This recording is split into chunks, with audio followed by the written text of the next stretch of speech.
tell you guys one thing. Feels good to do these again. What's buddy? Ha! Brown 3 Monday. Talk about this game. Crazy Dog back with another Browns live stream. Victory Monday. I know the intro was a little shaky. Oh well. Got to get used to doing these again. I expect to do quite a few of these. But here we are, day after Browns dub against the Texans. What turned out to be a pretty grimy game. I actually said that the Browns kind of utilized their bad weather strategy, where they don't usually go deep. They rely heavily on the run game and all that other good stuff. And that's true. They heavily utilize the run game. That's not even a bad thing either. Like, that run game has been very effective for us for the last couple of years. And it's going to be our bread and butter. I said this during my stream. I said, if you expected Kevin Stefanski to come into here, coming from a place where he did this with Minnesota. He ran this kind of system with Minnesota with Dalvin Cook. Did you really expect him to come here and just all of a sudden go air raid offense? No. He's going to come here and do what he did in Minnesota here. But, of course, here we have Nick Chubb and Kareem Hunt, who, as everyone knows, are two of the best running backs in the NFL. Like, we literally have two running backs who would be starters on their own team. And, they're on the same team. How about that? You love to see it, Now, got some great news today. Odell Beckham is expected to be played this weekend. And apparently the injury to Jarvis Landry isn't as serious as originally thought. It's a sprained MCL, and Kevin Stefanski has him at week to week. But knowing Jarvis, he's going to be saying, hey, yo, coach, I'm good. I can play this week. I wouldn't be surprised if he tried to play this week. I wouldn't be shocked. I mean, you would have thought they would have placed him on IR. But no, for 3 weeks, no. They haven't done that yet. They might do it tomorrow, but they haven't done it yet. What's up, Brett? I'm not going to be long on here, maybe 15 minutes. But one decision that really baffled me yesterday was something that we didn't even do. It was what the Texans did. We committed a penalty on 3rd and 10. All right. Offsides. Now, I don't believe they had an option for a first down. But it was either, another or 4th and 2. And they chose the 4th and 2. And usually when you do that, it's like, okay, they're probably going to go for it here. Why not? No, they punted. That was a very interesting decision by Coach. It's so funny. You look at what Texans fans are saying, and they're all saying that if Tyrod had not gotten hurt, that they would have won this game. And it's possible they could have won this game. But can you really say that for sure? With how we were running the ball down their throat late in that game? I mean, yeah, Tyrod was running all over us, but you would have thought at some point we would do something to where, get a stop or two, and then the offense just takes over. Because they were not going to stop Chubb and Hunt for 4 quarters. It's widely known around the league that Nick Chubb is one of the best 4th quarter running backs in the NFL. That's where he shines. They spend literally 3 quarters just bashing you in the head And then by the fourth quarter, you're on your hands and knees gasping for air, begging for mercy. And then Chubb's just going to go out there and just finish the job and just put the finishing bam on your head. And then you're essentially done for at that point. I mean, if you see some of his runs that he's had over the years, a lot of those runs have come in the fourth quarter. Like, he is the ultimate finisher. And I'm so happy we have this guy as running back, because before we had Chubb, we had Isaiah Crowell. And that dude would legit go down after first contact every time. You touch him, he goes down. He was good in space. But nah. Compared to him, Chubb is way better. And then, of course, you have Kareem, who is very good in the backfield catching passes. And he's embarrassed a lot of defenders using hurdles and freaking stiff arms and such. And then you got my guy, rookie Demetric Felton. Dude took a routine, like little innocent little screen pass. What would have probably been like a 5 or 6 yard gain, took it to the house. Because of course he did. It's what he does. It's what he freaking does. What's up, Steele Jackson? How you doing, my guy? I'm not going to be long. Maybe 15, 20 minutes. I'll probably end this right before the night football game because, I want to sit back and watch some football. The Indians got me feeling some type of way right now. Freaking suck. Trash. Oh, well. At this point, when it comes to the Tribe, I could care less.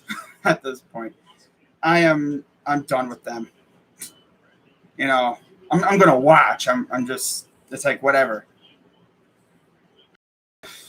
Wow. But you look at the Texans team overall, and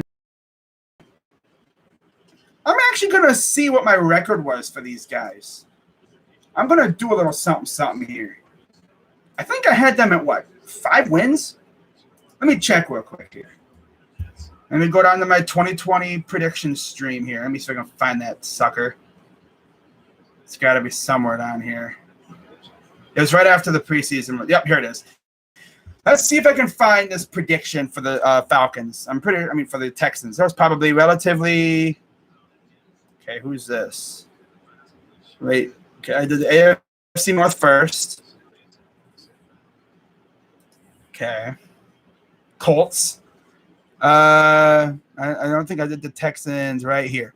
Okay, so Texans. I had them beating the Jags, losing to us, beating the Panthers, losing. Let's see, I had them going 1, 2. Oh, I only had them getting 5 wins, I think. 3, 4, 5. Yeah, I had them getting 5 wins.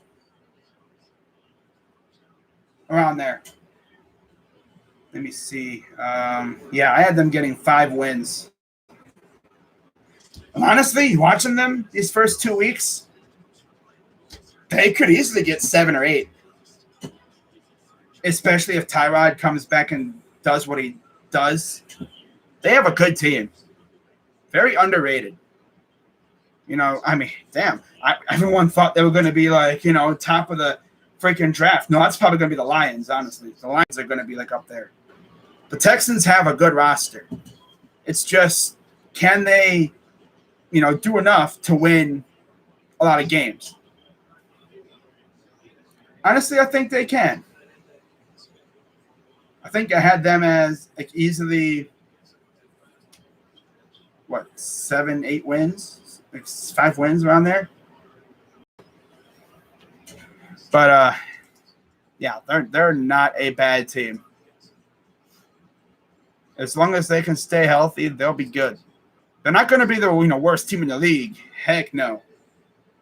They're going to probably experience mediocrity, but overall they're not going to be the ultimate laughing stock where they have 4 wins. No, they're not going to be in the Lions territory. Lions are got. The Lions might be that team that experiences 3 wins this year, if they're lucky. Well, that team doesn't have much talent at all. If the Texans face the Lions, Texans would probably drop 30 or 40. You know, it's kind of like the Texans went island of misfit players and bringing them in. What the heck? McVay says Darrell Henderson is rib cartilage injury. So now done talking about the Texans. Let's talk about the Bears coming up. Now, right now, you look at their roster. I'll go deeper in depth tomorrow when I do my preview. But you mean to tell me Jermaine Ifedi and I guess either Elijah Wilkinson, Jason Peters. No, it's not going to be Alex Taylor. Are they really going to try to have Elijah Wilkinson and Jermaine Ifedi? Are they really, of those two other starters, Miles and Clowney, they should have a good game. Honestly, they're talking about, Justin Fields is going to start. I wouldn't start Justin Fields with that offensive line. Not when you're facing Myles Garrett. I mean, I love Justin Fields. I don't want him to get hurt.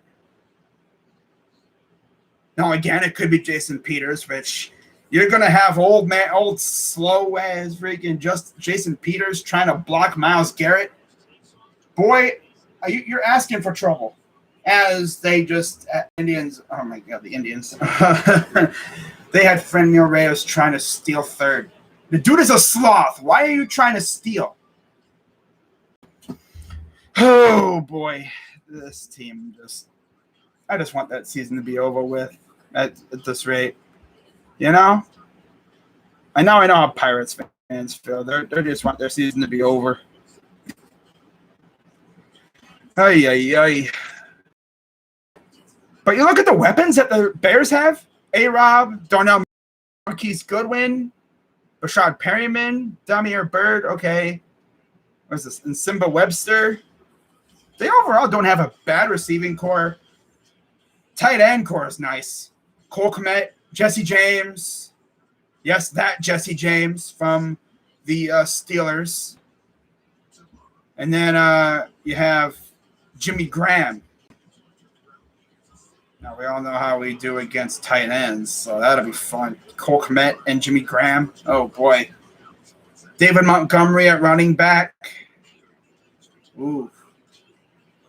Now, what I'm really interested to see is our defense against their offense. Now, our offense against their defense is going to be fun.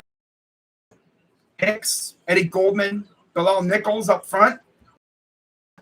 Roquan Smith, Robert Quinn. Damn, they got a nice-looking front seven. Not going to lie. Great-looking front seven.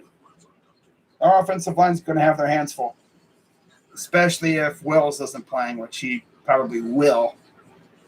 But not exactly sure. We'll see how his ankle feels. And then Conklin didn't really have the greatest game yesterday either.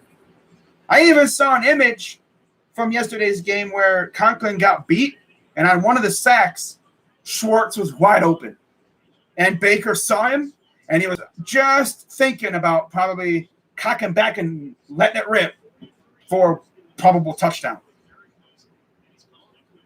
But, of course, he got sacked. And thank God he didn't let it rip then, because it would have been a pick or something. It would have been a strip sack. But the only thing really holding back the Bears this year is coaching. Matt Nagy. A couple years ago. And I know he was pissed when he went to the Bears. Now, looking back at it, it's kind of a blessing because he isn't really that great of a coach. And we got Kevin Stefanski, who is the coach of the year, which you love to see.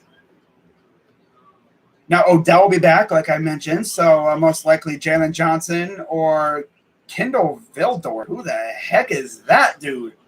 I mean, I know they got rid of Kyle Fuller, but who the heck is Kendall Vildor? Let me look up this guy. Man, out of Georgia Southern. No idea. I'm going to have, most likely, it'll be Jalen Johnson matched up with Odell Beckham. Okay, yeah. And then you have Schwartz, too. So I expect to see a little bit more Schwartz, especially with no Jarvis. Now, if Jarvis plays, which if he plays, I mean, it doesn't surprise me because that dude had a freaking rib injury last year, played through it. That dude's got freaking I don't even know, man. This is the same guy that said during training camp in 2018, talking about if your hamstring isn't falling off the bone, you need to be out there with your brothers. And he's got a sprained MCL. Wouldn't surprise me if he's trying to play. It would not surprise me at all. Now,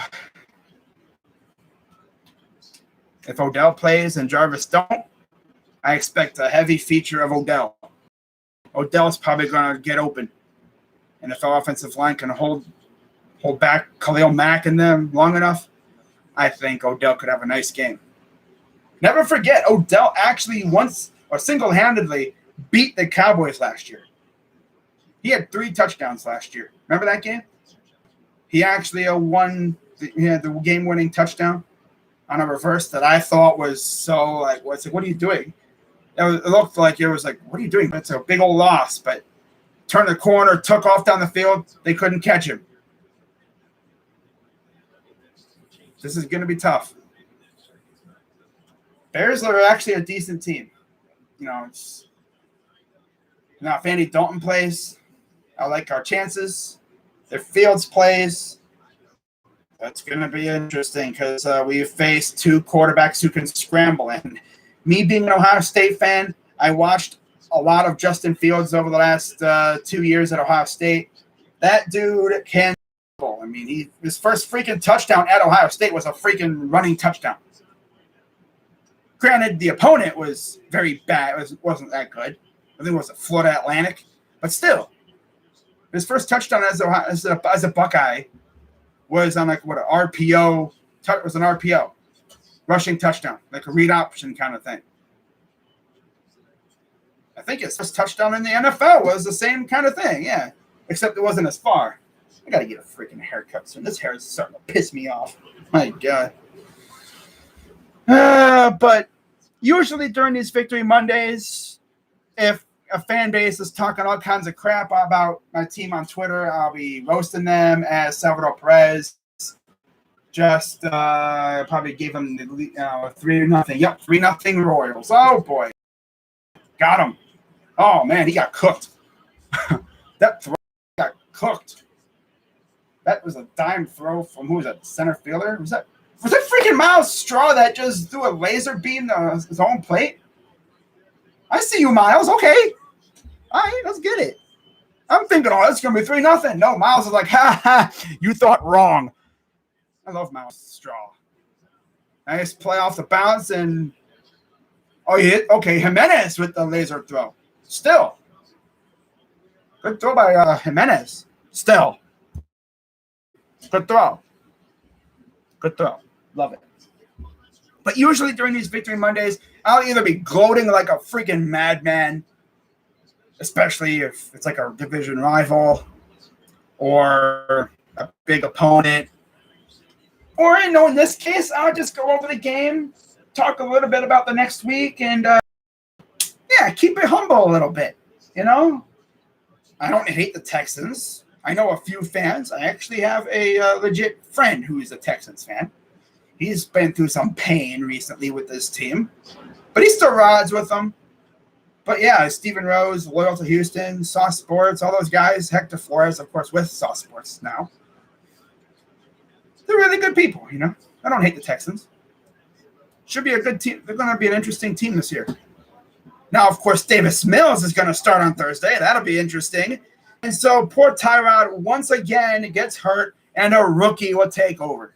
Now, I don't think this will be a permanent thing like it was the last 2 years because Davis Mills is not on Baker or Herbert's level. So expect Tyrod back in a couple and see where they go from there. Look at the chat real quick, and then I'm going to head on out of here. You think you should play? That's the way it's sounding. Now, like I said, the beginning of the stream, though, Jarvis, sprained MCL. considered week to week. Do you think he's going to try to play? This is the same guy who's played with a bad hip injury, and he's played, I believe it's the hip, and he played with a freaking, what was it, last year. I think it was that hip. Yeah, I think last year was the hip injury. This dude, nothing will keep him off the field. If he can walk and run, he'll play. He's going to probably try like mad to play this week. But then again, I think he's probably going to think, and he's probably going to sit out a couple weeks. It's not major. You know, when I was waiting for the injury report to come out, and I was just hoping I didn't see torn. It's a sprain. So I think that means it's still assembled. He didn't tear anything. It's just a sprain. Sprained MCL. A couple weeks, and he'll be back. I think was that the injury that Chubb had last year? Then again, Chubb's like legs are freaking made of concrete. Oh my God, that dude's got freaking granite bones in his freaking legs, I swear. He's like a freaking Hank. Poor Jarvis, that dude just can't escape the injury bug. You know? But it happens. But if OBJ comes back and then Jarvis doesn't play, I expect a nice hearty dose of OBJ this week. Especially against a Bears secondary that got shredded by the Rams 2 weeks ago. I mean, edge of the Rams receiver, he was 15 or so yards ahead of the Bears secondary. And then, of course, they have to deal with Schwartz. So if you're the Bears defensive coordinator, in this case, Sean Desai, or whatever, how are you going to cover Odell and Schwartz, who both have good speed? As we've already seen Schwartz's speed, and we all know what Odell has to offer. You know? How do you cover those two?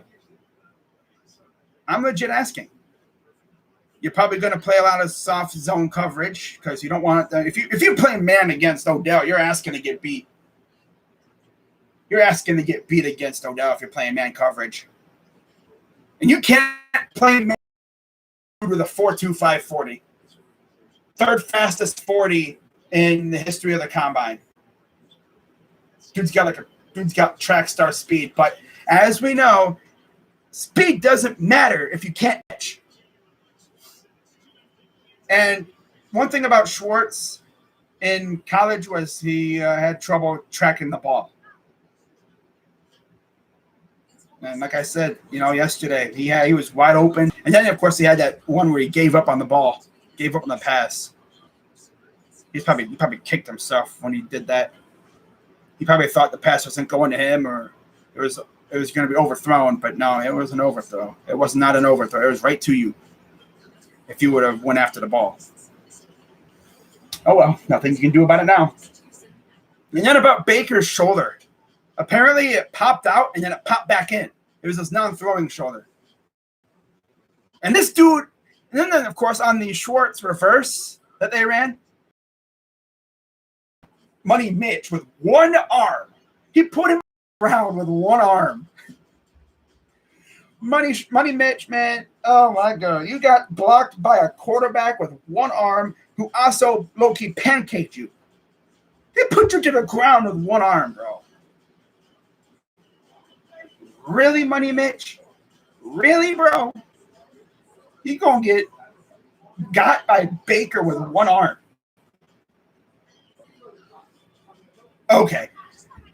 Okay, well, that's pretty much all I'm going to talk about there. Going about a half hour.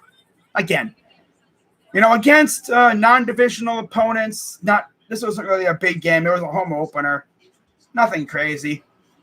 Now, for the big games, these things going to go long. Probably 40, 50 minutes, especially against division rivals, because I'll literally spend half the time gloating to them about how we freaking won. Now, when it comes down to the division, All 4 teams have the same record. And funny thing is, it's a flip-flop from last week where we lost, Ravens lost, Bengals and Steelers won. This week, Bengals and Steelers lost, and us and the Ravens won. So we both get to go back to the Steelers and Bengals this week. Especially, look at who the Steelers and Bengals lost to. The Raiders, who are one of the only undefeated teams in the AFC next to the Broncos. Who would have thought? If you came to me and said, yeah, man, I predicted them to be undefeated, I'd look at you and go, proof or you're capping? Do you have proof? A written, like schedule prediction thing? Do you have proof? In fact, let me see my proof. Where did I have the Raiders going? And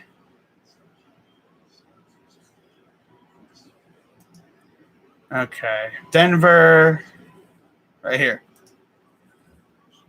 I actually had the Raiders going 0-3 to start the year. So they definitely made me look stupid.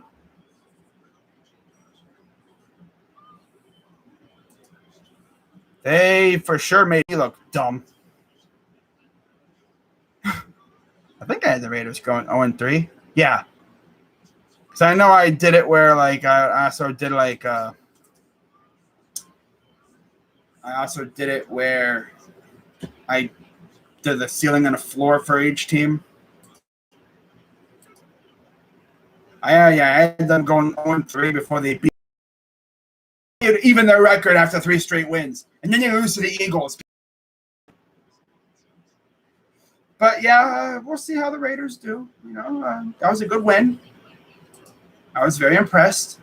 Not going to lie. And what else are you going to say about it? I mean, Steelers lost at home. Bengals went to Chicago and lost to the Bears. Yeah, and people say, oh, but don't gloat, you beat the Texans. Okay.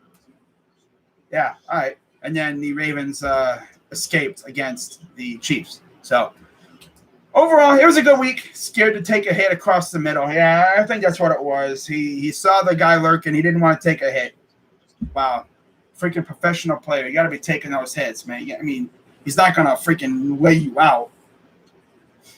But, yeah, he was scared to take the hit. That's what it was.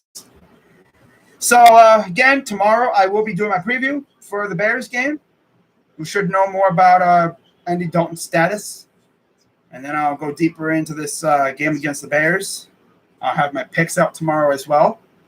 But that is going to wrap it up for this live stream. Been going about a half hour. What's up, Green Eggs? But this was a lot of fun. But, yeah, if you don't know how these go for the final time, again, like for games like this, not really big games, I'll probably take it about a half hour around there, depending on how the game was too.